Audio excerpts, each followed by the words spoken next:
Mencintai taman rumahku. Aku selalu ingin mencintaimu. Biarlah yang berkembang di halaman rumahku kuntum-kuntum cermin yang sentiasa memandang kembali kepada kehidupan. Biarlah masa depan terus kutemui hal-hal mulia sebaik masa lalu yang terus mengingatkan kekurangan. Aku ingin mengabaikan pertemuan dengan tumbuhan-tumbuhan kebencian yang kian meliar tumbuhnya. Semakin ku bersihkan, semakin galak melebar tumbuh. Bajanya adalah kebusukan yang telah dibenamkan ke permukaan. Ku bisikan pada matahari dan embun tentang gangguan-gangguan kemurnian taman.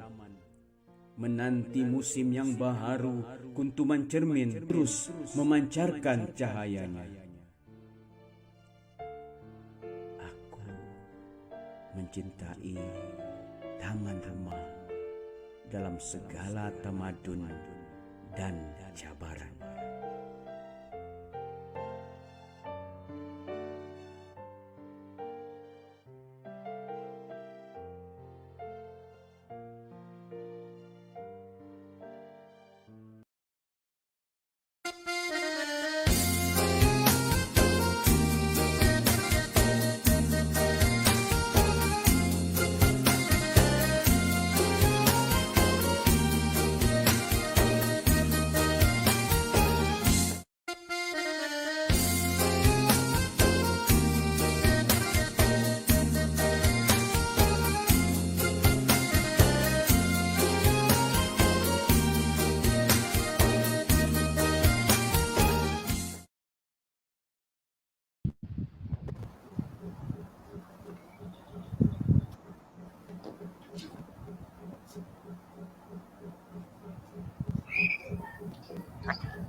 Kesedihan yang amat sia-sia memandang sebuah taman.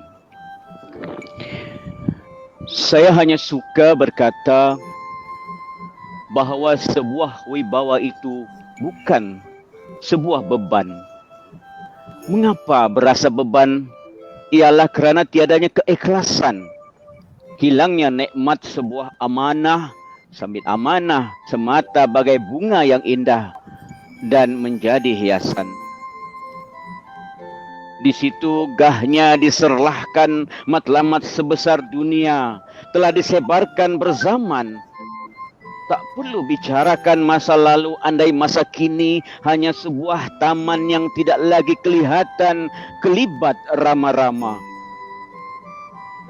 Taman ini ingin dikenali dengan apa? Hujana yang berkeliaran di dibawa oleh keinginan lain membiarkan yang telah lama diam itu selamanya diam.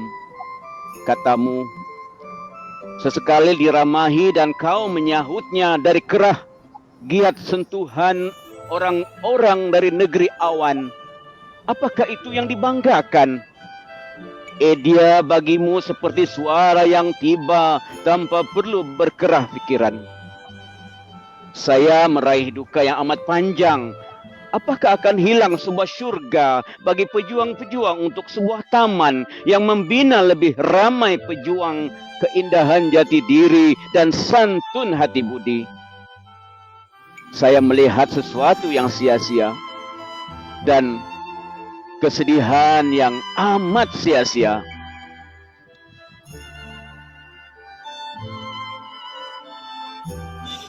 Alhamdulillah. Alhamdulillah, Ustaz. Assalamualaikum warahmatullahi taala wabarakatuh, Tuan Haji Syukur Husin dan tuan-tuan dan puan-puan, sahabat-sahabat yang menonton dengan bertutur pada malam ini siri yang keempat.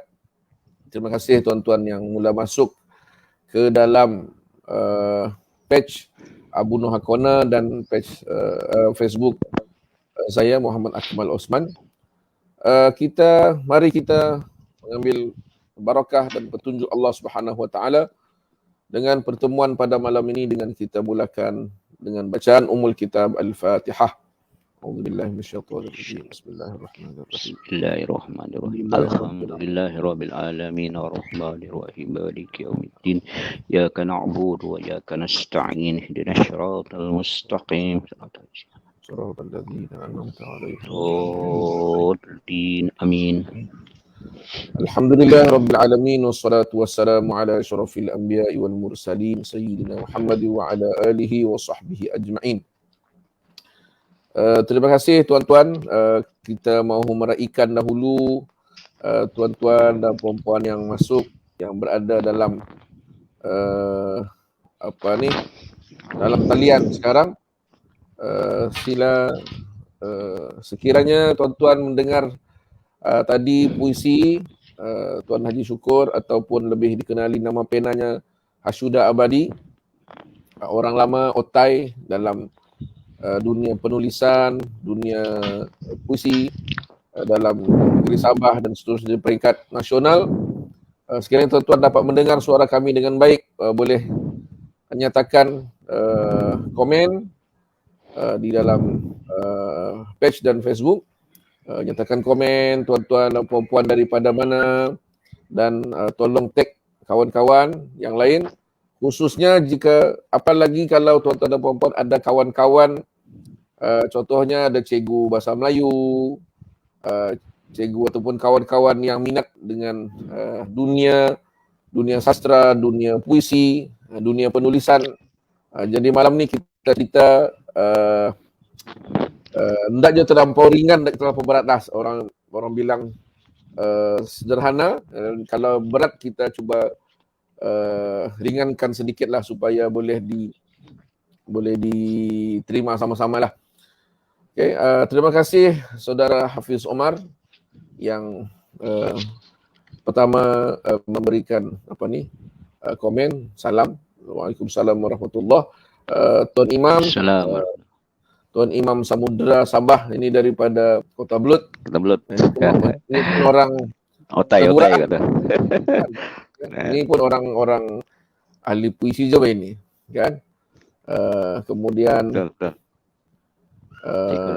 kasih Norawi Haji kata alhamdulillah, terima kasih atas sokongan semua. Terima kasih Ustaz Muhammad Johari dari Kinarut. Alhamdulillah, terima kasih. Ini Tuan Imam daripada Kota Belut, dari mana? Pantai Mas. Sahabat saya. Ini saya punya best friend. Basri Bacok ni pun selalu kalau di Facebooknya ada selalu kata-kata, orang bilang sekarang ni dia bilang pick up line lah. Sama-sama kami musafir hari ini. Kami baru sampai dalam musafir 3 hari kembara dakwah. yang kami namakan Kembaran Dakwah SIUK, SIUK, ke Paitan. Kemudian dari Paitan kami bergerak ke Tongot, lepas Tongot ke Telupit, dan baru petang tadi dalam jam, saya sendiri jam 4.30, pukul 5 baru sampai ke rumah tadi. Terima kasih tuan-tuan yang terus memberikan sokongan. Hari ini adalah siri yang keempat. Kali pertama hari itu kita bersiaran bersama dengan Tuan Muhammad bin Saleh ataupun Mat Kongo, ataupun dalam dunia lakon layarnya dikenali dengan si Om, best friend kepada Abu Bakar Elah, si Ampal. Kemudian kita bersama minggu keduanya Ustaz Janis Nawawi daripada Jahin, salah yang mengetuai pasukan petugas pengurusan jenazah COVID-19. Dia bercerita macam mana jenazah diuruskan di hospital sehinggalah pengurusan jenazah jenazah dikebumikan di lokasi masing-masing. Kemudian minggu ketiga kita berehat. Minggu keempat, minggu lalu kita terbang ke Mesir bersama beberapa pelajar mendengar khabar pelajar Sabah di Universiti Al-Azhar, khususnya yang berada di Syubrok, Kahirah. Dan minggu ini kita bawa satu lagi, kita beralih topik berkenaan tentang dunia sastra, dunia puisi, dunia penulisan, dan nanti kita ada beberapa topik-topik lain yang akan kita bincangkan. Terima kasih tuan-tuan yang terus memberi sokongan kepada kami. Okay. Saya tidak sendirian. Bersama saya kali ini adalah Tuan Haji Syukur Husin, orang Lumadan, orang Lumadan Beaufort. Dalam biodata yang saya diberikan, maknanya Tuan Haji Syukur ni telah menulis sepanjang umur saya. Saya lahir tahun 79 dan beliau menulis sejak tahun itulah. Dia tahan ni kan, dan kecenderungan tu lebih kepada puisi di samping cerpen, esei kritikan dan drama. Dan satu ketika dalam di bawah Jabatan Hal Agama Islam Negeri Sabah ada pernah menganjurkan anugerah tokoh penyair Islam, dan Tuan Haji adalah penerima anugerah tokoh penyair Islam Sabah yang ke-9 pada tahun 2008. Jadi nanti kita akan sentuh sedikit-sedikit lagi, dan kita mulakan dengan Tuan Haji lah bercerita sendiri. Yang pertamanya berkenaan tentang siapa Haji Syukur ni yang dipilih oleh saya pada malam ini. Silakan Tuan Haji. Okey. Assalamualaikum warahmatullahi taala wabarakatuh. Pertama-tamanya saya ingin merakamkan ucapan terima kasih kepada Ustaz Akmal Jusman. Saya sebenarnya agak terluja jugalah ya, kerana menerima undangan beliau untuk sama-sama, saya ingat sebagai perkongsian lah ya. Mungkin ada ramai yang masih belum lagi mengenal siapa yang berada di skrin handphone ataupun di laptop pada masa inilah ya. Saya sebenarnya berasal dari kampung Lumadan Beaufort Sabah lah ya, seperti yang Ustaz Akmal katakan tadi. Saya sebenarnya ialah umur Ustaz Akmal itulah saya berhijrah lah ya ke Kota Kinabalu selama 4 dekad yang lepas kerana bekerja lah ya.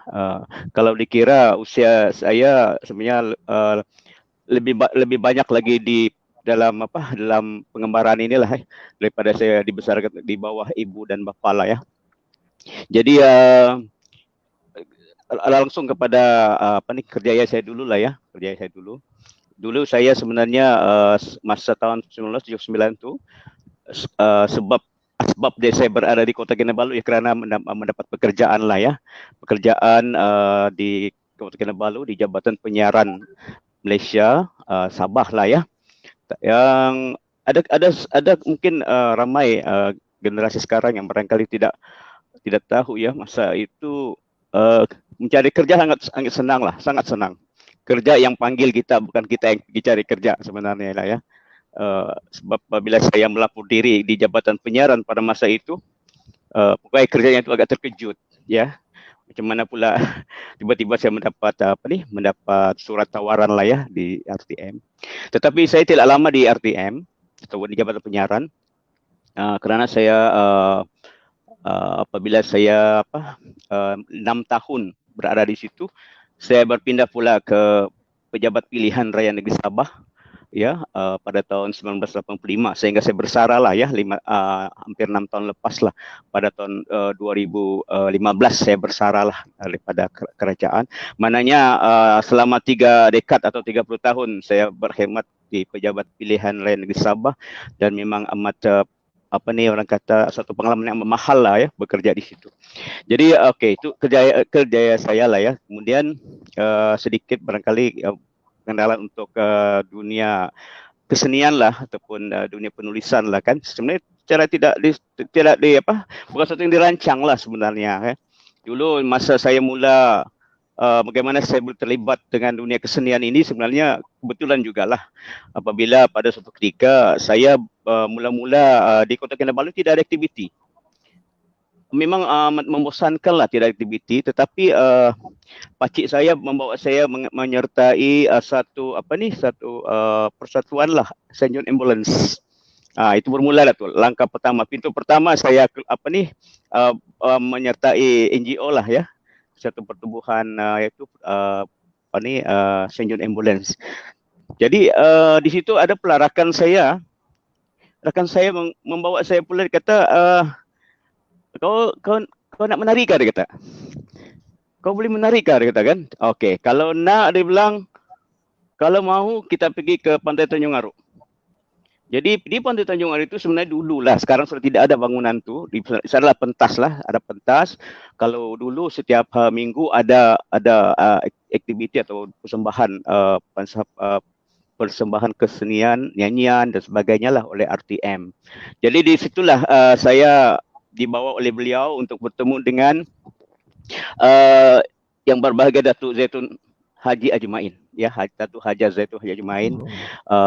Pada masa itulah ya, untuk saja berkenalan dululah. Saya pun sebenarnya tidak tahu menari ini sebenarnya.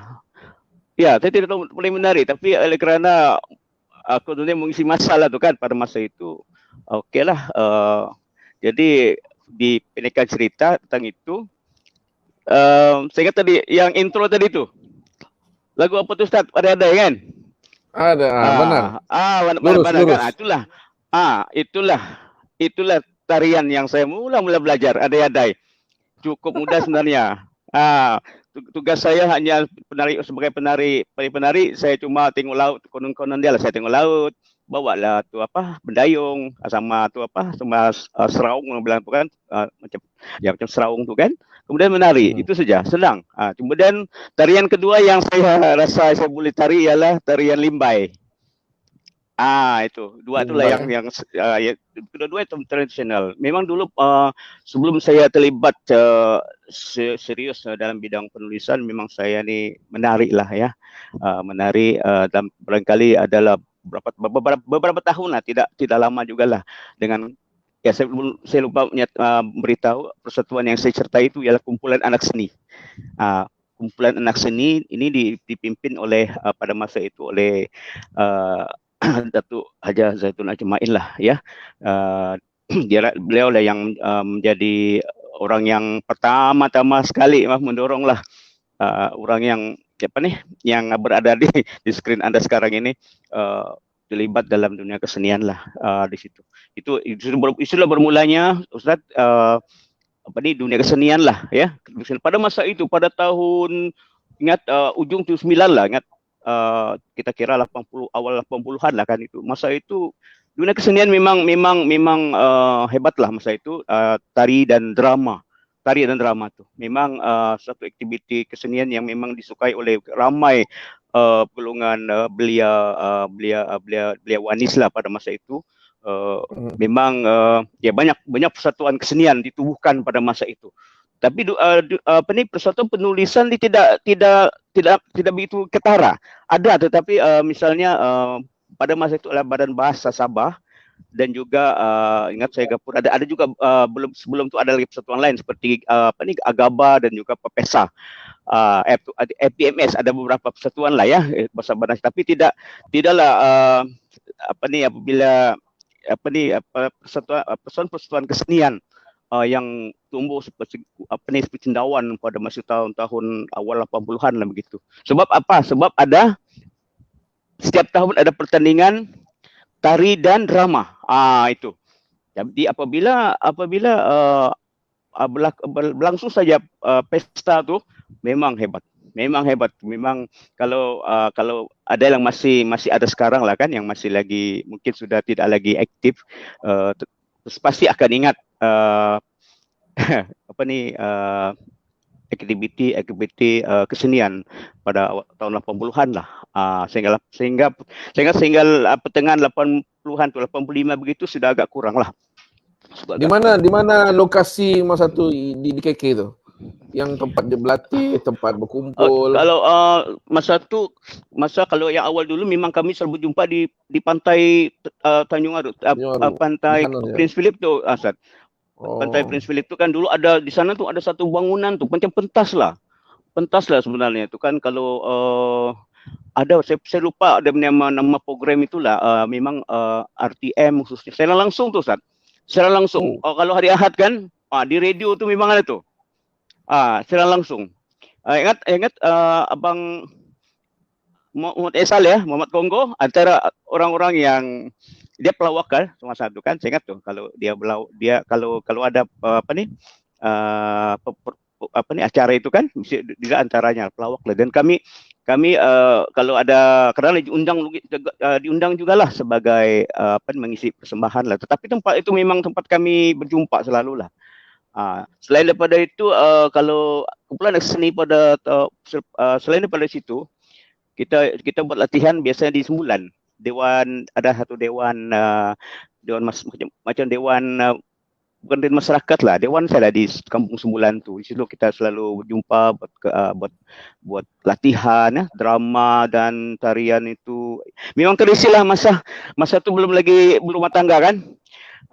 Belum lagi berumah tangga, jadi saya ingat selepas saya balik kerja kan, terus pergi di dewan berlatih sampai sampai malam, sambung lagi lepak pergi Pantai Tanjung Aru.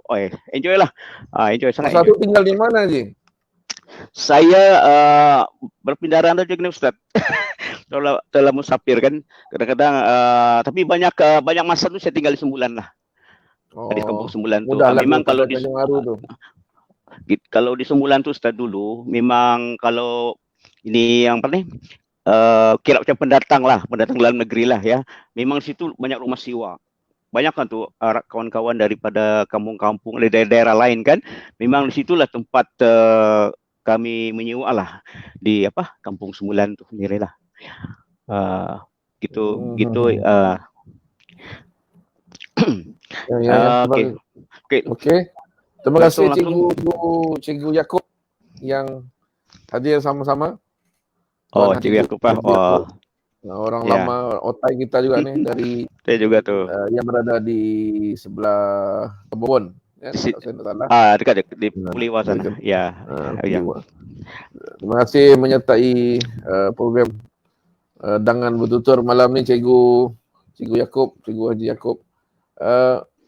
Jadi yang kaitannya dengan daripada dunia tarian kemudian dengan drama, kemudian pergi ke puisi itu macam mana?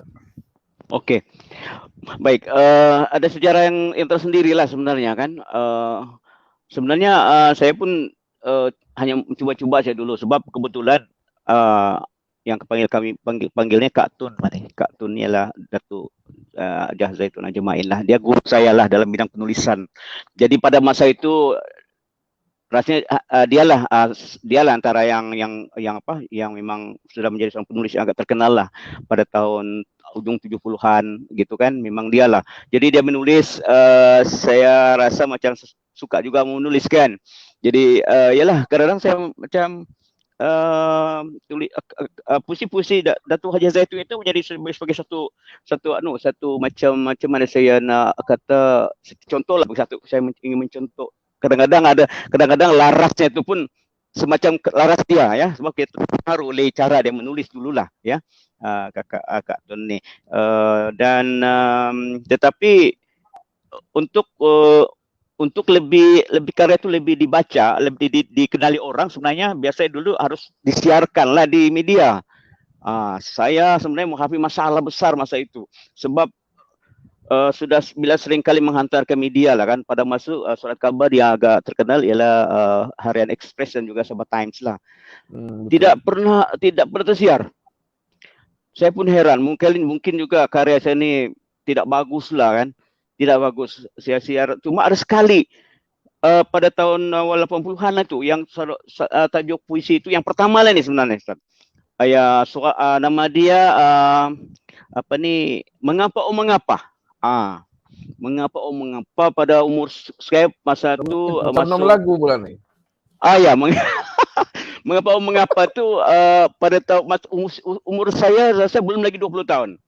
Sebab yang saya lahir belum, masa tu belum. Saya bekerja, Ustaz. Sebenarnya belum menanya tahun 79 itu umur saya kalau bulan September baru 19 tahun. Sebelum 19 tahun sudah saya kerja sebenarnya. Ya, Mac tahun 1979 tu. Maknanya umur saya belum lagi 19 tahun. 18 tahun lebih lagi tu. Saya awal sangat bekerja. Jadi puisi tersiar tu ketika umur saya 19 tahun. Dan kebiasaannya lah kan, puisi-puisi kalau usia begitu tentu puisi-puisi yang agak juang-juang lah kan. Biasanya ialah kadang-kadang kita menyukai seseorang gitu kan. Tetapi puisi saya lain, Ustaz. Dia bukan puisi gitu. Dia suatu protes, puisi protes. Saya memulakan karya saya sebagai sebuah karya saya dalam bentuk itu, protes. Cuma itulah Ustaz, sayang sekali puisi saya itu saya cari tidak jumpa. Kalau boleh dibaca malam ini kan. Mengapa? Sayang itu. Baru mau menyuruh. Itulah Ustaz. Saya kan bila berjumpa kawan-kawan kan bercerita tentang perkara ini kan, itu satu yang saya kata nanti saya mau pergi arkib lah nanti, mau pergi cari. Saya ada tuh. Saya simpan karya ini Ustaz. Dulu memang saya suka menggunting lah dulu kan, biasalah kan kita agak betul. Suka sangat kalau karya tersiar kan, macam orang kata kalau buka surat kabar tu Ustaz, tak boleh terus buka, pelan-pelan buka. Pelan-pelan buka, adakah karya tidak? Kalau ada Ustaz, Allahu Akbar, satu kegembiraan yang saya kata anak-anak penulis baru sekarang macam tu juga, sama apa yang saya rasa lah kan. Jadi itu karya pertama. Mengapa? Terus tu protes tu. Yang saya tahu protes saja Ustaz. Mengapa tu saya pun sudah lupa cerita dia sebenarnya lah kan. Tapi dia bukan protes macam tentang kerajaan ke, tidak lah. Kita macam menentang satu sikap orang lain gitu kan. Masa kita tidak senang dengan, kita cuba untuk mengkritik situasi lah pada masa itu. Jadi itu pertama. Lepas tu tidak ada karya tersiar Ustaz. Tidak ada karya tersiar. Saya pun mencari tahu jugalah. Jadi kebetulan salah seorang sahabat saya bernama Arsyad Husin lah, Hazat Husin, dia kata kalau kau mau karya kau tersiar selalu, dia kata jangan kau antar karya itu begitu saja, dia bilang kau mesti ada surat iringan, dia kata. Okey, saya ikut. Saya hantar ke Harian Express. Masa itu Bapak Surya Irawan lah, dia punya editor. Betul Ustaz. Dia punya itu rupanya dia punya cara kan. Saya hantar hampir setiap minggu Ustaz tersiar. Saya dah tahu lah karya tu bermutu tidak bermutu. Saya tidak peduli lah kan. Yang penting pada masa itu asal tersiar, okeylah kan. Editor biasanya dia bukan sembarangan juga, tapi itu cuma sekali kalau Pak Surya Irawan ni kan, dia seorang editor ataupun pengarang yang bertanggung jawab kan pada masa itu. Memang dah tahu lah kalau orang lain melihat karya itu mungkin karya yang lemah lah kan. Ya, alhamdulillah lah. Pada tahun selepas itu pada tahun 1985 karya saya tersiap pada tahun 1984. Salah sebuah karya lah, tajuk Dia Salam Buat Kekasih. Tersiar pada tahun 1984, maknanya hanya lebih kurang 4 tahun kan selepas kalau tahun 80-an 4 tahun karya tersebut Salam Buat Kekasih itu telah dipilih sebagai penerima Hadiah Sastra Malaysia. Hadiah Sastra Malaysia. Tahun berapa tu? Jadi tahun 85 lah gitu. Dia biasa dinilai 2 tahun kan, macam pada masa itu dinilai 88-85. Jadi sebenarnya dia dinilai 86 ya, 86. Jadi karya tahun 84-85 dinilai dinilai pada tahun 1986. Jadi karya ini tersiar pada tahun 84. Saya agak terkejut juga lah kan. Boleh juga sebab penulis dari Sabah sebenarnya, kalau tidak silap saya selepas Haji Hasim Jeffrey rasa saya. Tidak ada lagi. Maknanya dia punya terlampau langkah lah, terlampau jauh kan dia punya jarak tu lah kan. Tadi pada tahun 84 begitu, maknanya tahun 86 lah dia punya penilaian kan. Naik nama bukan nama saya lah, karya itu naik terpilih lah sebagai bila seorang bekas pengarah SPR, saya sudah bekerja di SPR pada masa itu kan. Dia masa itu balik ke Pulau Pinang, dia hubungi, syukur dia kata, ini you punya muka ada jadi paper lah dia kata, muka kamu ada di surat kabar dia kata kan. Saya pun tertanya-tanya lah kan, kalau biasa sekarang ni DBP memang mencari kan, menelpon. Pada masa itu siapa kenal juga nama Hashuda Abadi itu baru orang kenal. Jadi saya pikir lah petang tu kan, surat kabar kan lewat kan biasanya petang kalau dari Semenanjung punya surat kabar petang kan. Tapi bukan surat kabar bahasa Melayu, Ustaz. Surat kabar bahasa Inggris. Ya, New Straits Times. New Straits Times. Saya itu mesti ada simpan keratan itulah kan. Gambar saya itu dengan kacamata yang besar. Pasal itulah kacamata klasik lah yang besar kan. Ialah memang sah lah saya karya saya itu dipilih untuk Hadiah Sastra Malaysia. Maknanya saya orang yang keempat rasanya. Datuk Jamdin Buyung, Arwah Ismalah, kemudian Hasim Jeffrey, saya. Gitu, keempat gitu. Selepas itu barulah disusul oleh rakan-rakan lain lah. Itu gitu. Itu cerita dia Ustaz. Jadi dari sanalah bermulanya nih kan, macam bila karya saya menang dinobatkan sebagai salah satu karya untuk Hadiah Sastra Malaysia. Sekarang ni nama dia Hadiah Sastra Perdana Malaysia. Sudah naik taraf dan hadiahnya pun sudah meningkatlah berbanding dulu kan. Dari situ tadi yang disebut nama-nama tadi tu 4 orang tu. Okey. Mana tu Jamdin, yang lain tu tu Jamdin pun Sabah. Yang tadi Haji sebut tu semua Sabah. Ya, semua Sabah. Arwah Ismalah tu saya di Lampu. Arwah Haji saya di Lampu. Kemudian yang satu Haji Hasim Jeffrey, dia kan di sebelah Putatan dia ni.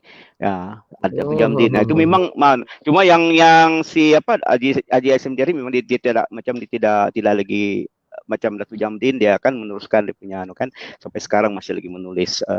Begitu juga si Haji Said Lampu Arwah ni dia aktif dalam politik kan. Tapi dulu memang karya dia ni memang hebat lah, Ismalah ni ya. Jadi itu dia punya senario dia lah pada masa itu. Bagaimana saya jadi rasa seronok pula Ustaz. Rasa seronok pula bila satu zaman tu minta maaf kali ialah sebagai mana Haji sebut tadi penglibatan tu start lebih kurang tahun 79. Mana tahun 80 86 tu nama sudah naik, dapat anugerah sekian. Iya. Jadi selain dan tadi Haji sebut Datuk Zaitun, yang menjadi siapa yang macam orang bilang macam idola lah zaman tu yang dalam dunia puisi ni yang menjadi Wah, Syanu. Nomor 1. Kalau saya dulu kan Datuk Zaitun tu. Oh, Orangnya, iya betul Ustaz. Dia sajalah kalau sebab kami dulu kan ni Datuk ni kan atau Kak Tun ni, kalau sebab kami semua perantau kan. Jangan merantau. Dia tu suatu seperti kakak seolah kakak kandung kami lah. Dia memimpin kumpulan anak seni kan. Jadi kami betul-betul satu keluarga. Jadi kalau saya tu kan pada masa itulah idola saya dia lah. Idola saya dia lah. Harap dia menonton pada masa ini kan. Tapi memang saya sentiasa menghargai Kak Tuan ini kan sebab satu ialah dia agak sebagai pemula lah juga yang macam peranan dia sebagai berdorong betul ya itu. Tapi memanglah selepas sudah agak lama sedikit menuliskan memang adalah penulis-penulis yang di luar proses Malaysia lah kan. Habis pada awal dulu pendedahan tu agak kurang kan. Jadi mengkali selepas itu saya sudah mula mengantar karya ke mana nih, ke selain pada media Sabah, ke Semenanjung lah kan, ke Dewan Sastra misalnya kan, dan mendapat tempat di situ dan di sanalah mula mengenal Kemala. Datuk Dr. Ahmad Kamal Abdullah. Ini ada jadi selepas Kak Tun dia lah ya, sebab pada tahun kesan daripada menang hadiah sastra Malaysia tu dia Ustaz. Saya terpilih untuk sebagai penulis anak angkat DBP. Pada tahun 1987. Saya bersama kawan sahabat saya Saibil Madun dari Kudat. Kami berdua merupakan kumpulan kedua lah tu yang dilantik sebagai penulis anak angkat DBP Cawangan Sabah. Ini satu pada masa itu sebagai satu projek yang sangat bagus sebab kami dipilih menjadi penulis anak angkat tu, kemudian kami didatangkan guru daripada Semenanjung lah.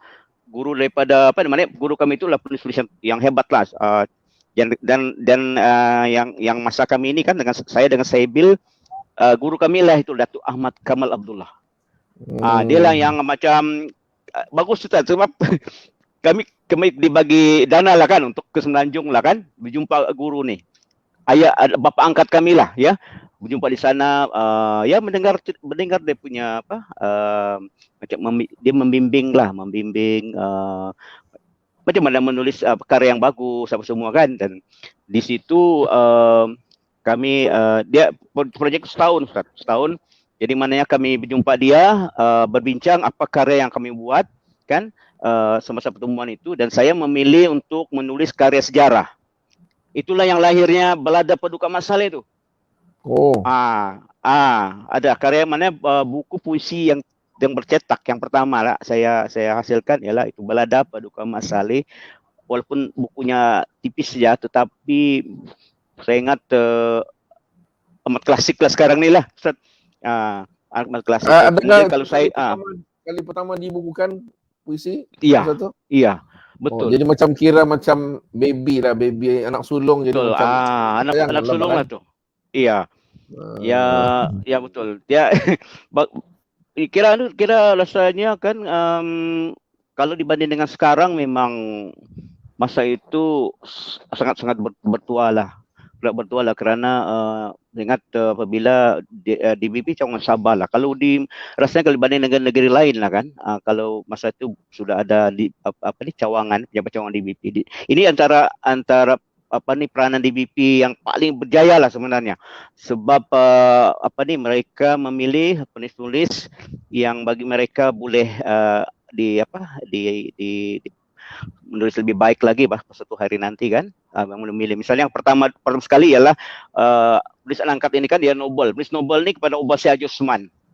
Ya, dia yang dipilih lah sebagai penulis angkat yang mula-mula sekali. Kemudian kedua ni baru Kak Siti Rama Ibrahim. Siti Rama Ibrahim dengan Datuk Mariam Umar. Datuk Mariam Umar ya. Semua sudah bersarah tapi Kak Siti Rahma masih menulis lah. Dia Timbalan Presiden Bahasa sekarang kan, dia masih menulis. Jadi itu dan diikuti lain-lain termasuklah Datuk Jasmin Madlani kan. Kemudian ramai lagi lah yang sebenarnya yang menjadi penulis anak angkat Itu sayanglah kalau misalnya sekarang ini sudah ditiadakan kan, penulis angkat nih, so dia tiadakan, mungkin adalah sebab-sebab tertentu kita tidak tahu kan, tapi sayang kalau boleh diteruskan lebih cantik. Ini salah satu peluang lah untuk apa. Tapi masa itu Ustaz, antara dia punya objektif dia tuh kan ialah karya penulis Sabah ini diterbitkan. Itu dia macam satu mesti terbit. Ya, mesti terbit. Macam mana pun kan, kalau misalnya ada kekurangan diperbaiki kan, dan kemudian terbit. Memang betul. Jadi selain daripada menerima bimbingan dari penulis yang terbaik lah di Malaysia kan, karya penulis ini diterbitkan. Bukan senang Ustaz kalau mau minta DBP terbit nih. Ya, susah. Macam saya ingat karya saya itu kalau bukan karena penulisan angkat mungkin tidak diterbitkan lah. Tapi oleh karena sebagai satu tiket lah, saya ingat, tiket untuk untuk menjadi sebuah karya yang, sebab dia bila diterbitkan oleh DBP, dia ada chop mohor itu mahal Ustaz. Mohor DBP nih. Ya, mahal nih. Yalah sekarang nih tidak ada mohor ini pun sebenarnya itu masalah juga. Kadang ramai penulis pun sudah menerbitkan buku sendiri kan. Mau tanyanya masa peringkat awal menulis puisi ini kan, masa tu sudah terdedah dengan mendeklamasi saja ataupun macam sorang-sorang mengayal, memikir itu saja, ataupun sudah orang bilang di pantai teriak sudah. Memang masa itulah antara dia punya apresiasi dia lah tu. Sebab itu lahir puisi protes masa tu kan. Jadi kita biasa kalau di pantai itu memanglah. Saya ingat masih ingat lagi bila Tuan Haji Marzuki Ali lah kan. Dia kalau kan selama yang orang teater kenal dia nih, Marzuki Ali kan. Dulu dia di Sabah nih. Di Sabah. Dia kalau mengajar teater Ustaz, yang dia dia pastikan vokal kita bagus. Jadi kalau vokal bagus mesti baca puisi. Jadi pada satu ketika ada program kami itu dianjur oleh dulu Kementerian Kebudayaan, Belia dan Sukan lagi KBS kan. Kita buat di Pantai Tanjung Aru itulah ya, pas saya kata-kata itu kan. Kami berlari sana berlari sini sambil berteriak sana berteriak sini kan. Itu dikata sampai satu latihan lah antara betul kalau membaca puisi mesti vokal bagus. Iya, baru ada semangat. Tapi tidak semestinya, ada juga puisi-puisi yang agak melankolis, tidak sesuai untuk gitu kan. Tapi kalau baca puisi Ustaz, mesti vokal mesti bagus. Mesti ada bukan bertempik lah. Entahlah kita mau bertempik kan berhabis gitu, tidak.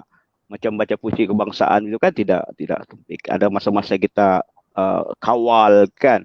Tapi kena latihan itu. Kurang-kurangnya lah. Tapi memang kalau saya berkatakan sengsara lah sebenarnya bila dilatih oleh Tuan Haji Marzuki Ali itu. Tapi memang berbaloi lah. Saya ingat berbaloi. Apa nih masa belajar berpuisi ni, kalau Haji banding lah, artinya sudah 40 tahun lebih, mungkin boleh share sikit lah, kongsi sikit apa ciri-ciri puisi yang bagus ni. Untuk kali ada rekod kita di sini lah. Okey. Berdasarkan pengalaman tu lah. Sebenarnya kan kalau agak subjektif lah kan. Sedang orang menilai puisi ini dari segi biasanya dari segi mesejnya lah. Apa sebenarnya mesejnya? Tetapi kalau mesej saja memang tidak cukup. Sekiranya macam mana kita nak hias karya itu? Dia perlu juga dicantikkan kan. Jadi kemahiran penulis itu harus juga kepada kebolehannya memilih diksi atau kata-kata yang sesuai. Dia harus tahu gaya bahasa, dia harus tahu macam mana dia nak warnakan karya itu dengan kata-kata yang terpilih lah. Memang ramai penulis perlu ada yang sudah memiliki semua ini. apa nih? Tinggal lagi apakah ia sesuatu yang baru ataupun apa nih pengaruh atau dan sebagainya. Kalau saya sebenarnya lebih suka message jelas memang hampir semua punya apa nih melahirkan message yang sama, tetapi kalau saya pula saya memilih satu kata-kata yang baru lah, yang baru, yang kalau boleh orang lain belum pernah buat, ya, sehingga barangkali kalau sesiapa yang sering membaca karya saya kan, saya nampak banyak ke hiperbola tuh, banyak gaya bahasa hiperbola tuh, dan pada awalnya saya pun tidak sadar bahwa apa nih saya sebenarnya apa nih suka menggunakan gaya bahasa yang apa kata sepatutnya tidaklah, supaya tidak digunakan lah, tetapi bila kita telah memahirkan diri kita untuk mencari satu form yang kita sendiri apa sedari, ya bolehlah kita boleh menuliskan kena begitu. Jadi untuk soalan Ustaz tadi itulah antaranya itu kan, masing-masing penulis ada dia punya apa nih, ada dia punya form lah, dia punya acuan sendirilah kan. Tinggal lagi sejauh mana dia apa nih, dia mampu untuk mencari sudut-sudut ataupun kata-kata yang biasa tapi luar biasa. Ya, kata-kata biasa tapi luar biasa, sedap, indah. Kalau saya membaca karya orang lain, Ustaz, saya selalu memilih begitu. Apakah karya itu ada sesuatu yang kita rasa sedap, macam kita memakan makanan yang dimasak kan oleh mak kita kan, sedap, sentiasa sedap, ya. Maknanya bila kita membacakan, dia tidak yang apa yang kita rasa kita baca sekali kan, gitu, macam tidak ada sesuatu yang kita rasa kita mau ulas balik lah kan. Saya dulu Ji, apa nih, masa saya sekolah, saya sudah pernah nampak Ji punya nama ni, pasal beliau pun terlibat dengan dunia sastra ni kan. Tapi ndak kenal lah orangnya, ndak kenal. Tapi yang pertama kali menengok, kalau Haji ingat, Haji baca puisi di Miri, atas kereta kamu sedar. Wah, ini orang bilang, orang tutupnya kambang bulu rumah bah. Ini kau orangnya itu. Jadi kadang-kadang ada puisi ini, yalah saya pun dah je kita pandai, tapi karena macam Haji sebut nama-nama tu kerana ni pun geng-geng beliau juga kan. Tapi bila baca tu macam tak best lah baca, kali bukan dunia kita kan. Tapi bila ada orang baca dengan penghayatannya, dengan gaya tangannya, semua kan, suaranya yang ngam kan, ada yang garau lah, apalah, turun naiknya tu kan. Siap pula. Tapi kalau sendiri macam yalah kami apalah ini, macam begitulah. Tapi masa itulah kali, yalah tentulah ada apa ni, macam tadi sebut latihan kan. Jadi mungkin kita punya Pak Idi boleh kongsi sikit, ada beberapa foto-foto ni. Mungkin Haji boleh cerita sikit lah ni foto. Yang ini masa saya tahun ni saya lupa, ini menerima hadiah Sastra Sabah ni. Oleh apa ni diserahkan oleh yang Pentua Negeri Sabah lah.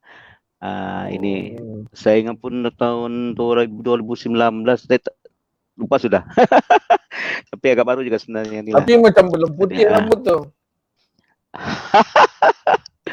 Aku gambar dari boleh diubah tu Ustaz. Boleh diedit. Tapi belum berapa lah. Ini belum besaran ni rasanya. Belum besaran. Ini biasanya kan orang sudah besaran ni kan. Rambut cepat putih. Tak tahu kenapa. Kayak jarang berdandan kali. Okey, Pak Idi ada lagi next foto. Satu saja kah? Foto yang ada beberapa je kalau saya kata. Okey, Pak Idi.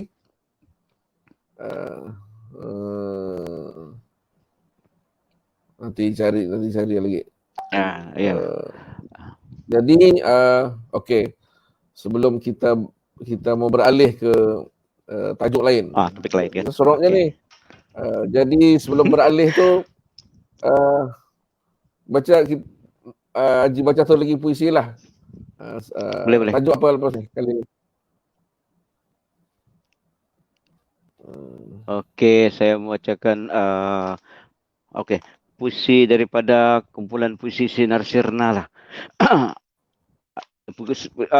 Sinar Sirna ni adalah kumpulan puisi saya yang diterbitkan pada tahun 2006 ya. Saya memilih Melayu mudah dilupa. Bukan Melayu mudah lupa. Melayu mudah dilupa. Melayu itu antik. Jadi pameran di negeri cantik. Yang antik itu jadi pameran semata. Lalu disebut Melayu mudah dilupa. Melayu tak pandai bernafas. Tak ada saluran pernapasan manusia Melayunya. Manusia Melayunya lah yang lupa, bukan Melayu. Antik Melayu disebut cantik, tapi mudah dilupa kerana manusia Melayunya pelupa, yaitu yang selalu menyebut lupa, melayukan Melayu di bumi Melayu. Melayu tak pernah lupa, layu Melayu, lupa Melayu, gigit Melayu, layu Melayu, telan layu Melayu, malu, kelu Melayu, Melayu pilu. Gendang tak disambut, bunyi gema sumbang di rumah sendiri. Tapi Ustaz, puisi ini kan, puisi ini sebenarnya puisi ini kalau bila dibaca begini kan, mungkin tidak dapat menangkaplah barangkali lah. Tetapi kalau ada teksnya di depan Ustaz lah, contohlah kan, dengan Ustaz atau pendengar-pendengar lain, dia ada misal Melayu itu ada dua lah. Melayu itu sebagai bangsa Melayu, tapi Melayu itu kalau huruf M itu kecil, dia jadi satu kata kerja kan, Melayu lah kan, layu. Layu Melayu. lama lah. Ini satu teknik lah, satu teknik tulisan kan yang saya suka buat lah. Yang ya.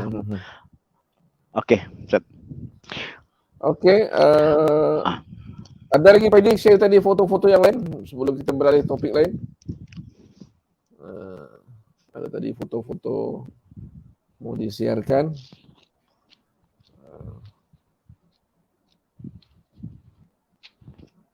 Ni foto apa ni? Cerita sikit. Ini saya bersama dengan penggubah lagu nih, Saudara Zulfikar. Sebab baru-baru ini untuk makluman lah kan, baru-baru ini Zulfikar telah pun berkolaboratif dengan Dewan Bahasa dan Pustaka Cawangan Sabah mereka untuk macam kami diminta untuk menulis lirik lagu. Lagunya dia sudah cipta, kami menulis lirik lagu lah, dan sekarang ini dalam proses untuk rasanya sudah juga ada dipromosikan lah. Ingat di Facebook pun ada. Saya salah seorang penulis lirik lagu ni lah ya. Ya, Jilbab Rindu. Nama puisi nama lirik iya. Sudah ada, memang sudah ada tu sebenarnya Ustaz. Sudah di kita ada 18 orang, termasuk pengarah di BP Cawangan Sabah sendiri, Puan Amina. Kemudian ada 3 seni. YB Datuk Arifin pun ada. Ada terlibatlah kami, ada 18 orang saya kan, termasuklah Imam Samudra, Ma'abul Madid Saidin dan beberapa orang lain lagi lah ya. Dia ini dari lirik tu daripada puisi-puisi ke ataupun memang dia sebenarnya baru. Dia baru. Kami dibagi lagu, kemudian kami mendengar dia punya lagu tu kan. Jadi secara langsung kami pun menyanyi jugalah sambil untuk menulis lirik tu kan. Memang itu anulah di apa mananya dia satu karya yang baru lah. Dia bukannya lirik puisi ataupun bukan puisi yang sedia ada tuh dijadikan lagu, Ustaz. Dia menyanyikan karya baru lah, karya baru. Kali kami cuma dia agak puitis lah. Dia tidak seperti biasalah kan. Tapi kalau bagi saya kan lirik-lirik lagu yang ada sekarang itu sebenarnya sudah dianggap puitis lah. Ya puitis lah sebenarnya kalau bagi saya lah kan, sebab bila dia punya rentak tuh seperti pantun contoh lah kan, pantun seperti syair kah, sebenarnya itu sudah ada unsur-unsur puisi kan. Cuma bezalah kalau ada setengah tuh misalnya kalau kita mendengar lagu EBJ Adi contoh, Zulfikar sendiri pun dulu pernah puisi dinyanyikan lagu macam si arwah Zubir Ali kan contoh lah kan. Banyak lagu-lagu daripada Datuk Zurina Hassan punya puisi dipindahkannya dalam medium yang lain itu sebagai lagu puisi. Memang tapi agak berat tuh Ustaz.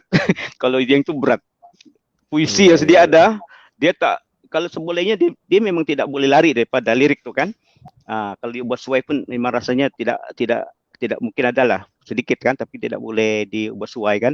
Memang berat. Tapi kalau misalnya lagu sudah sedia ada, tinggal kita lagi pilih lirik gitu kan, buat liriknya agak mudah lah sebenarnya, ya, gitu. Itu gambar tadi lah. Okey, Haji ada menjadikan rumah tu sebagai rumah puisi, kan? Apa konotasi maksud rumah puisi sudah abadi tu apa dia punya? Rumah puisi. Begini Ustaz, cerita dia ni kan. Pada tahun 2013 lah kan, rumah yang pas saya rumah puisi ni lah kan dibina. Pada masa itu saya dengan dua rakan saya lah kan ke Indonesia buat lawatan sambil orang kata membeli belah buku lah ya. Pada masa itu kami melaut satu tempat di mana ada rumahnya tu memang ada buku, kemudian ada kafe dan gitu kan. Kemudian satu ketika itu saya menyertai di Indonesia juga menyertai program sastra lah ya di sana di Aing-Aik tuh di Sumatera Barat rasanya. Ya, Aing-Aik itu kan. Di sana ada rumah puisi Taufik Ismail. Rumah puisi Taufik Ismail ya, seorang penyair memang tersohor lah di Indonesia kan. Rumah puisi Taufik Ismail begitulah juga. Di dalamnya itu memang ada pustaka. Kemudian di situlah tempat pengunjung rasanya pelancong sastra lah saya rasa nih. Pelancong sastra lah yang datang ke situ. Dia jadikan tempat orang melawatkan. Jadi bila saya balik bila saya dapat gabungkan pengalaman rumah yang ada aktiviti di rumah itu ada jual buku, kemudian ada kafe, ada acara-acara sastra kan. Dan saya pergi ke rumah rumah puisi Pak Taufik. Itulah ide ini timbul. Kebetulan memang pada masa itu saya ada buku juga tapi tidak banyak buku. Masa saya masih tinggal di Telipuk sana kan, rumah flat, adalah buku saya dan bergabung dengan buku-buku istri saya kan. Jadi saya kata saya nak buat pustaka lah nih, pustaka Ibnu Nazim ini sudah saya wujudkan juga masa saya tinggal di Telipuk tuh, di flat bilik kecil. Ya sudah memang pustaka Ibnu Nazim tuh terus di pintu. Memang ada sudah ada, tapi kali dia punya rak buku tu kali ada 1-2 gitulah, itu pun tidak sempurna kan. Jadi bila pindah kenapa sebelum tu kenapa nama pustaka Iqbal tu? Ini mahal soalan ni, sangat cantik. Okey, kenapa harus saya dan isteri lah menamakan ni pustaka Iqbal Nazim? Sebenarnya Iqbal Nazim itu adalah nama yang setelah kami sediakan untuk kalaulah anak saya anak lelaki. Kalau kami kata dengan istri saya kan, kalau anak kita lelaki namanya Iqbal Nazim. Ya, Iqbal itu sebagai penyair tasawuf dunia kan. Nazim itu kan penyair. Nazim itu adalah nama lain penyair kan. Jadi itulah rezeki kami ialah Allah telah anugerahi kami anak perempuan yang bila lahir perempuan. Jadi nama ini masih lagi ada kan dalam pikiran kami kan. Jadi saya kata, dapatlah kita lahirkan hanya pustakaan ini lah. Kita lahirkan perpustakaan ini sebagai anak kita, anak kami lah kan, anak kami. Jadi kami semadikan lah nama pustaka Iqbal Nazim. Sesuai juga sebenarnya kan, sebab kami berdua, saya dan istri saya memang penulis kan. Memang menyukai sastra kan sendiri, buku juga memang kepala kami memang sama, memang suka buku. Jadi kerana Iqbal sebagai seorang penyair agung dunia kan, kemudian Nazim itu dunia kami. Jadi saya kata sesuai lah kalau dinamakan koleksi buku ini sebagai pustaka ini kami namakan pustaka Iqbal Nazim. Jadi saya rasa di rumah puisi Asyuda Abadi ini ada pustaka. Ya, ada pustaka. Itulah kemudian lahirlah beberapa hal yang sesuai lah, nanti kita cerita lah kan. Ada berapa jumlah buku sekarang yang terkini dalam koleksi? Ada 6.000 lah. Ada 6.000 judul. Sebagian besarnya sudah ada raknya, tapi raknya pun kalau dilihat tidak sama ke tidak kita Ustaz bertini-tini buku. Tidak tentu, ada yang melimpang, ada yang macam-macam ada. Kadang-kadang saya masih gagal lagi untuk misalnya membuat katalognya kan, masih lagi belum ada tuh, sebab rasanya belum sesuai sekarang ini kan, sebab masih ada lagi di satu bilik tuh memang ada berkotak-kotak lagi lah buku tuh yang menunggu tempat, sebab satu ruang tidak cukup sini kan. Jadi perlu ada satu usaha lain lah untuk macam mana buku tu janganlah ditidur situ. Kesian kan Ustaz, buku ini kalau dia tidak disentuh kan, dia paling merajuk nih. Ya, kita selalu kita lus dia, selalu buka dia. Kalau tidak habuk yang kasih kawan dia. Kan bila habuk sudah masuk ke buku tu, nah kita tahulah apa dia punya masalah buku. Saya memang sayang buku. Dan kami di sini Ustaz, di Pustaka Iqbal Nazim ni, boleh siapa saya datang baca buku, tapi untuk bawa keluar tidak. Kalau bawa keluar pinjam. Kita punya syarat tu sama. Iya. Tapi kadang-kadang Ustaz, ada yang semua itu juga lah. Iya. Ada juga lah kawan-kawan yang amat perlu lah buku tu. Tapi memang baguslah dia punya baguslah dia mananya dia pinjam berbulan-bulan juga, tapi balik ya. Ada buku-buku tu memang susah mau dapat sekarang, tapi dipinjam balik okeylah. Tapi ndaklah misalnya terus sejarah buku tu ndak balik Ustaz. Ada kan dibawa keluar lenyap terus. Jadi kita mau mencari buku tu. Sayang sangat. Jadi itu kena ada satu undang-undang lah kan. Bukannya kita ke perpustakaan awam kan. Maknanya tujuan kita saya sebenarnya buka kepada awam. Buka juga cuma sebab mungkin disebabkan ini di dalam rumah kan. Saya ingat bila di dalam rumah orang mungkin agak segan lah kan untuk datang. Tapi melainkan ada kawan-kawan yang rapat lah. Ada orang pelajar-pelajar daripada universiti kan. Yang mereka ni ada selalu kemari. Selalu membantu kami buat kegiatan. Jadi biasa kan, sudah biasa. Jadi okeylah, tidak masalah. Tapi kalau orang yang baru tahu kan, ada juga orang, saya kadang-kadang pernah juga saya promote kan di Facebook, buku-buku ini ada di sini. Jadi dia agak segan kemari, Pak. Jadi apa yang saya pikirkan sekarang, Ustaz, saya akan insyaAllah lah ada rezeki membina di depan tu, ada ruang lah kan, Ustaz pun dapat gambarkan bahkan di depan tu masih ada ruang kan. Jadi saya dan istri memang bercadang lah untuk membangunkan lah mungkin keluasan yang sesuai di situ tu kan. Di situ kita akan pindahkan mana buku-buku yang sesuai untuk di situlah. Jadi orang pun hendaklah masuk ke rumah kita kan. Jadi kan jadi sana Dia sesuai di situlah. Di depan tuh nanti kita akan buat kita akan buat kafe kan, kafe dan juga mini pustaka lah untuk orang duduk membaca gitu. Jadi agak senang karena kalau misalnya mau, sebab di sebelah rumah kami ini kedai kan, senang panggil saya kalau nak minum. Panggil saya, ada kedai makan sebelah sana, senang. Nanti plan cuma dialihkan ke depan, mana sekali dengan rumah puisi lah. Kampung sekali lah tu Ustaz. Sekali lah masih rumah puisi. Sebab nanti saya akan, sebab rumah puisi ini besar. Saya sebenarnya membagikan departemen lah. Rumah puisi saya ini departemen, mananya sebagian itu adalah Baitul Muqaddam tu lah. Nanti kita akan cerita pasal Baitul Muqaddam tu, di mana rumah puisi ini dalam pikiran kami kan, saya dan isteri kata ada perpustakaan. Kita ada dewan yang tertutup lah, itu yang Dewan An-Nur tu, itu di mana Baitul Muqaddam buat aktiviti lah. Kemudian nanti kalau ada lagi di depan nih, ada dewan terbuka.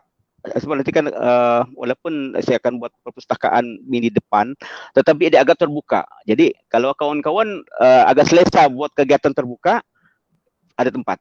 Kalau nak tutup yang ada aircon, ada sana. Jadi kita menjadi sebagai satu alternatif lah, atau pilihan lah. Kalau ada kawan-kawan yang ingin tempat untuk buat kegiatan, kita buka lah sini. Sebenarnya tidak ada bayaran besar yang kami kenakan, cukup untuk membayar utility saja. Yang penting kalau mereka selesa tempat di Dewan Unur itu sendiri boleh. Kalau untuk 20 atau 30 orang tanpa meja lah, kursi saja, okey, selesa. Aircon ada LCD projector ada, lengkap sebenarnya. Jadi kita sambil enjoy lah kan, bukan meniaga apapun sebenarnya kan, bagi kesenangan kawan-kawan yang rasa ingin memang kita buka lah itu. Jadi rumah puisi ini lah Ustaz, ada inilah situasi dia lah. Okey, Haji sudah sebut tadi Baitul Muqaddam. Kali ada kalangan kawan-kawan yang belum tahu apa itu Baitul Muqaddam. Okey. Mana dia boleh berlaku? Okey, sejarah lain lagi lah. Baitul Muqaddam ni sebenarnya tapi itu kita akan tengokkan gambar-gambar lah. Ya. Baitul Muqaddam ni sebenarnya ini bangunannya lah. Ya, bangunan ini adalah hasil bukan daripada uang kami. Ini adalah infak daripada dimulai oleh seorang adik kami lah, arwah Dr. Muharsapa Kirana Baco.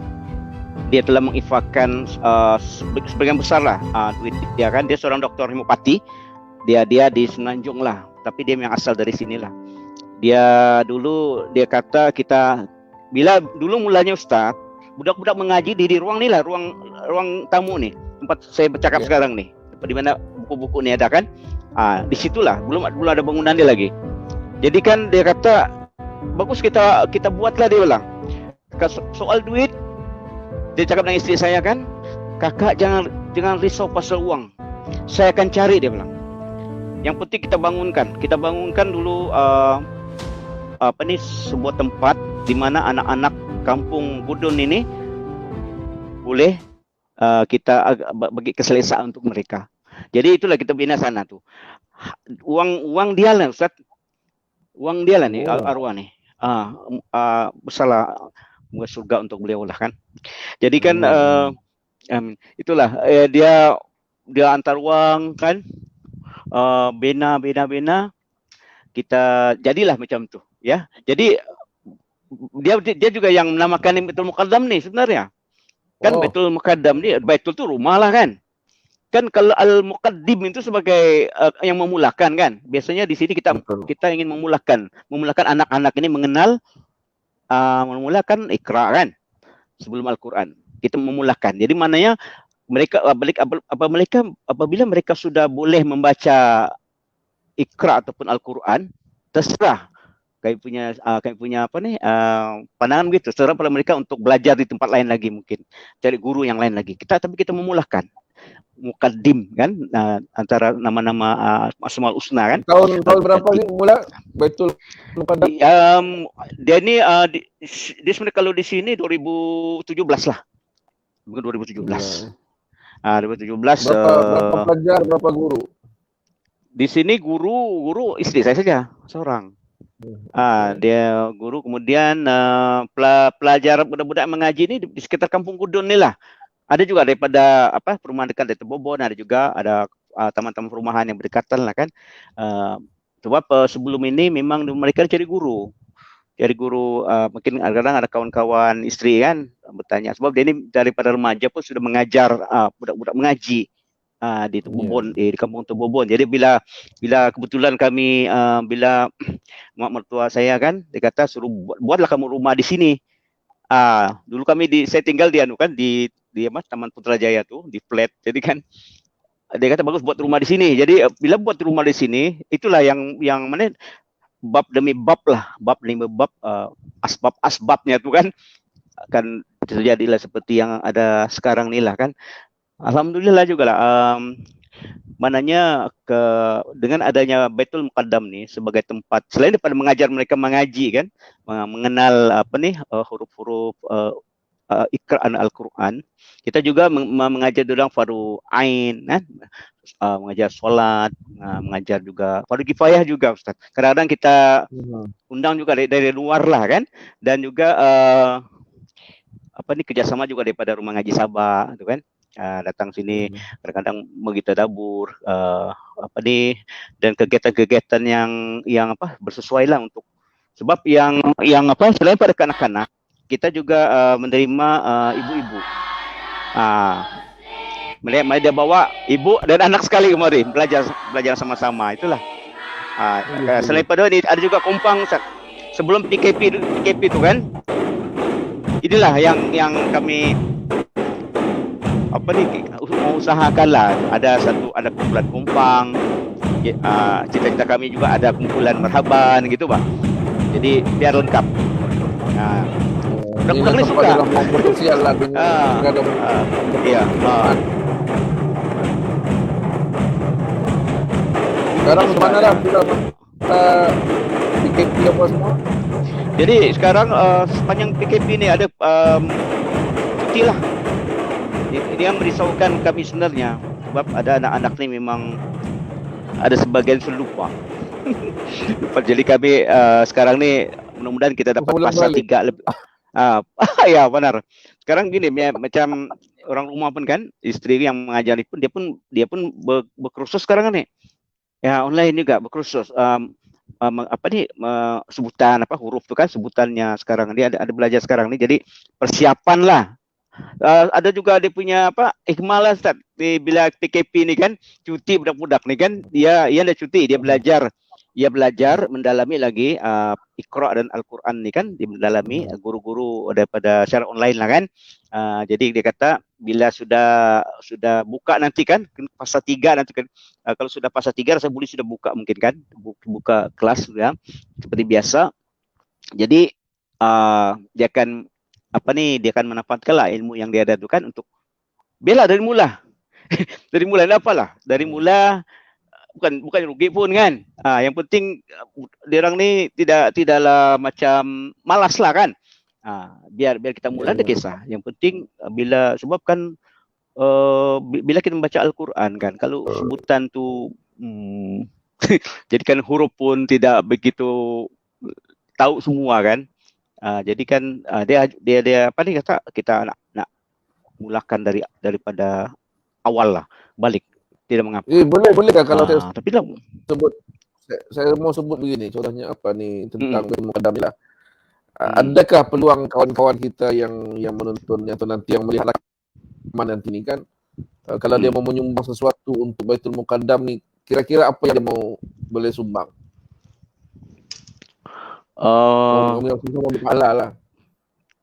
Boleh. Kalau kami mengkali, kalau paling-paling pun kan untuk kami utility gitu, kami memerlukan dana untuk utility, baik pulih lah apa yang ada kan sekarang ni. Kami Baitul Muqaddam ni kerana lama ditinggalkan ni anak-anak ni kan, ada juga lah pengunjung-pengunjung yang bekerja di kedai-kedai ini kan, yang makan, dia gunakan tuh tempat tuh Ustaz untuk sembahyang, tempat tuh kan. Jadi adalah kami bilang sekarang ini memang memerlukan apa nih, infak daripada mana-mana pihak lah kan. Kalau tidak pun memang kami memang berusaha juga lah untuk membaik pulih lah, mengindahkannya lagi, keselesaan kepada anak-anak ni lah kan. Sebab kalau tengok sekipas pun sudah dia punya pusing pun tidak lagi rata, sudah tidak lurus sudah kan. Kita tengok gitu. Jadi ini orang apa nih yang begini ni memang anulah, memang sentiasa diperlukan lah kan. Macam kalau utility itu sebenarnya tidak pun banyak, cuma budak-budak ni kita kena bagi selesa. Kenapa arwah Dr. Muhammad apa tu dia kata kita mesti bagi ekon tempat tu. Kita bagi selesa anak-anak ni, dia bilang biar dia orang selesa belajar, dan kan tidak rasa lemas bah kalau panas kan. Dia kata kita sediakanlah yang sebaik mungkin lah. Tinggal lagi di sana tu dia lantai masih di semen tu, tapi kita taruh tikar biasa kan. Memang saya pun insyaallah lah ada rezeki kan, memang biarlah kita sesempurna yang boleh lah. Sebab di situ selain pada dewan tu Ustaz, ada juga kita sediakan bilik inap. Bilik inap ni kalau ada kawan-kawan musafir lah, selalu juga berlaku Ustaz, kawan-kawan daripada luar, dari Sendakan misalnya kan, daripada dari tempat yang jauh kan, kadang-kadang kenalan kita, kami pesan kalau hanya semalam sahaja, tak payahlah menyewa di mana-mana. Kata ada tempat, mau tempat yang besar di dewan tu, mau tempat yang kecil ada kan. Jadi kita ada satu bilik inap tu memang ada ekon juga. Cuma sekarang kami tengah membaik pulih jugalah, ada kerosakan kan. Jadi itulah maknanya kita sediakan ICD ni kan, ialah kita sambil lah kita membantu kawan-kawan lah kan yang jauh gitu kan. Jadi itulah macam sekarang ni kan nak mau pergi masjid kan mungkin agak jauh orang yang makan kan di restoran-restoran berhampiran kan. Kita buka, yang kita buka sini insyaallah lah. Alhamdulillah memberi kemudahan kepada ada kawan-kawan lah. Gitu Ustaz. Jadi dia artinya saya mau rumuskan dia rumah aja nih package. Ada rumah puisi, ada Pustaka Iqbal Nazim, ada Baitul Muqaddam, ada inap, ada rumah inap, ya. Ada kemudahan untuk semacam surau lah. Tapi belum lah dikatakan surau, tu tempat lah gitu kan. Solat lah. Ya, itulah. Ini idea itulah, idea ruah tu lah Ustaz. Idea urah tu lah. Idea dia tu, syukurlah alhamdulillah. Maknanya ni satu sedekah jariah lah, insyaAllah mengalir pahala. InsyaAllah. Itulah. Ya. Bahkan Ustaz, sampai sekarang impak dia tidak berhenti. Dengan arwah ni, impak dia tidak berhenti sebab dia kan seorang pengamal homopati dan juga guru untuk banyak dia kadang-kadang dia obat-obat ya kan. Dia biasanya akan minta bayaran tu tidak dia minta terus dia kadang boleh kurang bayar pelan-pelan kan. Jadi bila dia sudah berpulang kan, jadi ada pembantunya itulah, pembantu yang menerima kan, oleh impak dia berterusan. Ya sekarang ni pun sebenarnya berterusan kan, dia punya pahala berterusan kan, tapi yang impak yang sebenarnya tu yang dia terima tu kan masih ada berterusan. Kadang bayar utility, ada membaik pulih, dan ada satu bilik dia sebenarnya kami sediakan untuk arwah ni. Kita ada di sini sebenarnya ada orang ni Ustaz, homopati ni kan, termasuklah bekam dulu. Kemudian kepanca gitu kan, urutan dulu sinilah. Dia mengajar ramai di murid-murid kan. Jadi bilik dia tu memang ada khas kami sediakan ya. Jadi kalau pembantu dia tu kan, kalau datang ini karena PKP ni lah kan, memang dia tempat tu lah. Kalau misalnya ada orang minta bekam kan, memang itu bilik tu. Jadi kita sebenarnya itulah cita-cita sangat besar lah dulu. Kalau boleh diteruskan lah, insyaAllah lah. InsyaAllah boleh. InsyaAllah. Okey, apa ni terakhir lah, kita sudah sejam 19 minit lebih. Rasa plan kurang ingat dah sampai. Lebih lipat sejam. Apa Dapat nih? 5 sejam. Okey, yang pusingan terakhir ni, kali ada yang Haji mau sebut yang kita ada tempat cerita dalam masa ni. Saya bagi masa Haji dalam 2-3 minit, mungkin ada cerita sedikit tentang Okey ya. kelab apa ni, NGO yang Haji buat. Sekaligus memberi nasihat kepada peminat-peminat dan penggiat-penggiat seni dunia puisi. Rangkum sekali lah dalam 2-3 minit. Silakan Haji. Ya, apabila saya fikirkan adanya buku-buku di di puisi ni kan, saya terpanggil juga lah untuk menunjukkan satu kelab lah sebenarnya pada tahun 2018 ada beberapa orang pelajar UMS kan dia berkunjung ke ni kan, dia bercerita lah bagaimana Tuan Haji kalau kita buat bicara buku, dia kata. Kalau ada kelab buku kah gitu kan. Pada masa itu saya namakan kelab buku saja. Kelab buku rumah puisi kan. Ke buku. Nama dia Ke Buku lah. Jadi tahun lepas saya bermula betul-betul saya nekat lah kan. Kerana membuat NGO ni kan mendatangkan ROS sebenarnya tidak terlalu rumit lah, tidak rumit. Kita boleh buat di rumah saja. Jadi saya buatlah kan.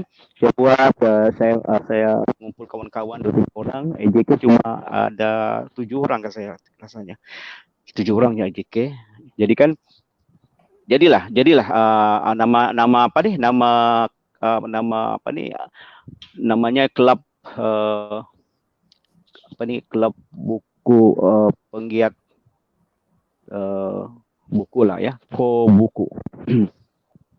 Jadi objektif kelab penggiat komuniti buku negeri Sabah ini ya, dia tu saya sediakanlah. Satu tu kita bagi menggalakkan ahli-ahli yang nanti yang ingin menjadi ahli ini menyukai buku lah. Ya, kalau tidak suka buku saya tidaklah sesuaikan. Jadi kemudian selain itu menggerakkan aktiviti bersama masyarakat, pelajar sekolah, pelajar IPT. Tempatnya di sinilah, kita tidak akan keluar. Tempat di situ, tempat sudah ada. Tinggal kita membawa mereka, pelajar-pelajar yang kenaan kan, supaya datang ke. Saya memang besar niat saya kalau dapat lah kan. Kalau dulu kalau ingat lah kan, pelajar-pelajar selalu datang ke KK ni kan, melawat bahkan. Tempat melawat dia museum, RTM, mungkin Dewan Bahasa Jakarta kan. Jadi tidak masuk ke puisi kan. Tapi itulah sebelum memasukkan puisi sebagai salah satu kasih untuk pelajar-pelajar melawat, kena lengkaplah dulu kan. Jadi sekarang sudah ada dewan kan, sudah ada kelengkapan. Jadi kemudian buku pun ada. Jadi itulah impian saya itu kan.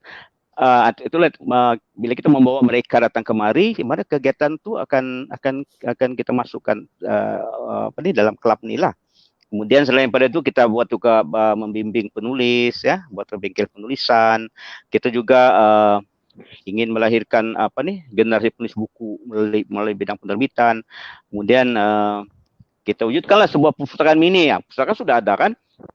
Kita kemudian jadikan di sini kelab yang ada ini menjadi hub lah, macam kalau orang nak tidak mulai buku dia tu kan, buku dia mesti bagus lah. Dia kata mau kasih kepada siapa buku-buku ni? Kita terima. Maknanya kalau ustaz macam tidak mau mulai buku ustaz tu kan boleh hantar kemari kan. Jadi maksudnya gitu. Memang ada juga kawan-kawan lah kan. Kemudian kita ada juga satu NGO ni kan, dia kata kalau ada orang mampu menyerahkan buku-buku untuk anak-anak remaja mereka. Jadi di sini sebagai tempat tinggal kan. Jadi kita dalam majalah kami sama kan, majalah lama. Saya sanggup kan, saya terima juga.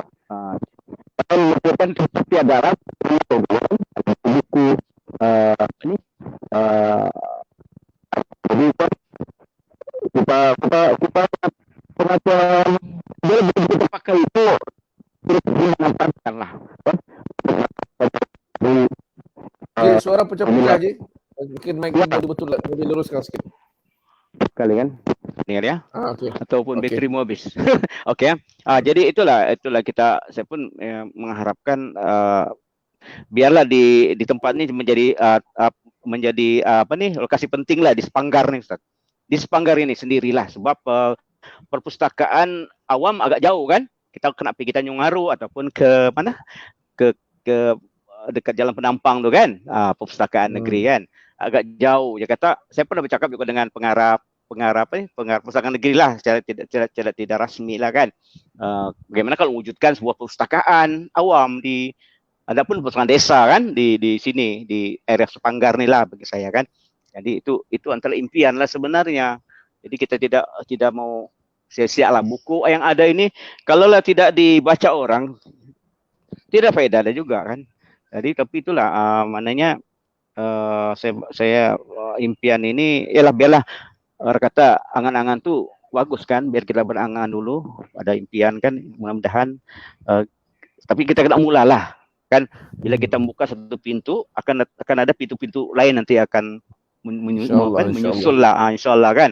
Jadi itu okey, itu mengenai dengan kelab kelab buku ni lah kan. Insyaallah mudah-mudahan lah pasca Covid ni kan kita dapat ke fasa keempat kan begitu. Jadi kita bolehlah mengumpul kawan-kawan kan yang meminati buku ramai-ramai di sinilah insyaallah.